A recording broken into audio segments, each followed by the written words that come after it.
रमेश 10 साल से बेंगलुरु में माली का काम कर रहे हैं। मूल रूप से वो यहाँ से 30 किलोमीटर दूर एक गांव से हैं, जहाँ वो पहले अपनी जमीन पर खेती करते थे। हुआ ये कि हमारा बोरवेल सूख गया और हम फसल उगाने के लिए बारिश पर निर्भर हो गए। मेरा बाकी परिवार अभी भी खेती करता है, लेकिन मैं बेहतर कमाई के लिए यहाँ आ गया। एक दोस्त ने उन्हें अर्बन माली नाम के एक सामाजिक उद्यम के बारे में बताया।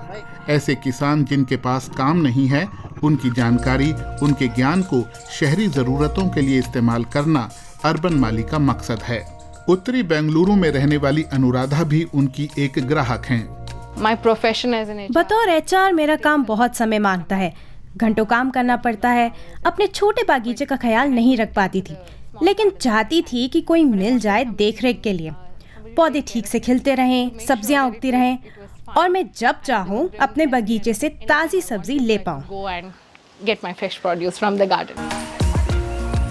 रमेश अनुराधा के बगीचे में ऐसे काम करते हैं जैसे कि ये उनका अपना बगीचा हो।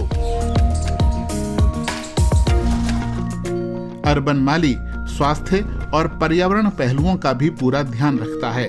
यहाँ सिर्फ कुदरती चीजों से ही खाद बनाई जाती है।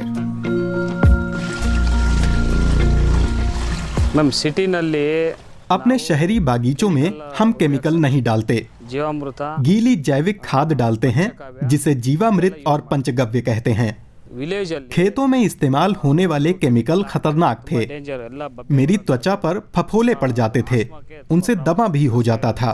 अपने बागीचों में हम फल, फूल, सब्जी सबके लिए जीवामृत का इस्तेमाल करते हैं। अर्बन माली के गार्डनर बेंगलुरु में करीब 1000 बगीचों की देख रेख कर रहे हैं। वैसे ये काम इतना आसान भी नहीं है। शहरी लोगों को सेहत और पर्यावरण से ज्यादा फिक्र बगीचे की सुंदरता की होती है, इसीलिए वो स्थानीय पौधों से ज्यादा तरजीह सुंदर दिखने वाले और बाहरी या विदेशी नस्ल के फूल पौधों को देते हैं। अर्बन माली की संस्थापक स्थानीय बगीचों को लोकप्रिय बनाने में जुटी हैं। अगर आप हमारी दादी नानी के समय को देखें तो उनके बाग बागीचे स्थानीय किस्म के पौधों से भरे रहते थे। ये पौधे घरेलू दवा का काम तो करते ही हैं, तड़का लगाने के भी काम आते हैं। जिस जलवायु या पर्यावरण में ये उगते हैं, उसी के आदी हो जाते हैं। अगर उन्हें 3 दिन तक पानी ना मिले, फिर भी वे बढ़ते रहेंगे, जिंदा रहेंगे। लेकिन चीजें बदल गईं। 2018 में बेंगलुरु सिटी सेंटर से उसके उत्तरी छोर तक 1000 से ज्यादा पेड़ों का सर्वे किया गया। पता चला कि 93 प्रजातियों में से करीब आधे बाहरी पेड़ थे। हॉर्टिकल्चर के लिए लाए गए अधिकांश पौधे बाहरी घुसपैठिया प्रजातियों के थे। घुसपैठिया पौधे नए पर्यावरण में इतनी अच्छी तरह उगते और फैलते जाते हैं कि स्थानीय वनस्पतियों को ही खाने लगते हैं। ये एक समस्या है, क्योंकि स्थानीय पेड़ पौधे स्थानीय तितलियों, पक्षियों, मधुमक्खियों को अपनी ओर खींचते हैं। फिर उनकी जमीन पर ये बाहरी पौधे उगने लगे। स्थानीय औषधीय पौधों के इस्तेमाल को फिर से बढ़ावा देने के लिए एक संगठन काम कर रहा है। वंदना अक्सर उसकी नर्सरी में जाकर अपने ग्राहकों के लिए पौधे चुनकर लाती हैं। यहाँ 20 साल से काम कर रहे बॉटनिस्ट गणेश बाबू से वो काफी कुछ सीख सकती हैं। ये धरती पर बिल्कुल अनोखा है, नीले रंग से सराबोर। इसे हम जंगली बरगद कहते हैं।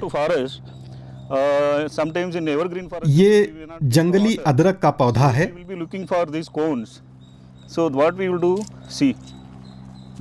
और इसे जब ऐसे पिचका कर हम पीते हैं तो हमें अदरक की महक आती है। बाबू इसे फंक्शनल गार्डन कहते हैं, ऐसी जगह जहां आकर लोग सीख सकते हैं कि कैसे सुंदरता और पर्यावरण साथ साथ काम कर सकते हैं। वंदना इस कॉन्सेप्ट को अर्बन माली के जरिए आगे बढ़ाती हैं।